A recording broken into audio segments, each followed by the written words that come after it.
Hello everybody, today in front of me I have OPPO Find X2 Neo, and in this video I would like to demonstrate how you can download and install the Opera browser on it. So first of all, make sure that your smartphone is connected to the Wi-Fi, then launch the Play Store. At the search bar type in Opera. Once any data app is found, click on this green install button, and now we'll wait until Opera gets downloaded and installed respectively. After that, we will launch it.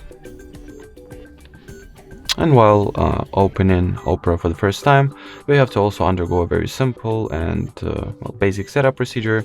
So here, tap on the blue continue button. Afterwards, decide whether you would like to set Opera as your default browser app. This step, me personally, I'll skip it. And finally, on this page, you'll be able to either customize the permissions that will be granted to Opera, or simply allow everything that it asks for and start using the application.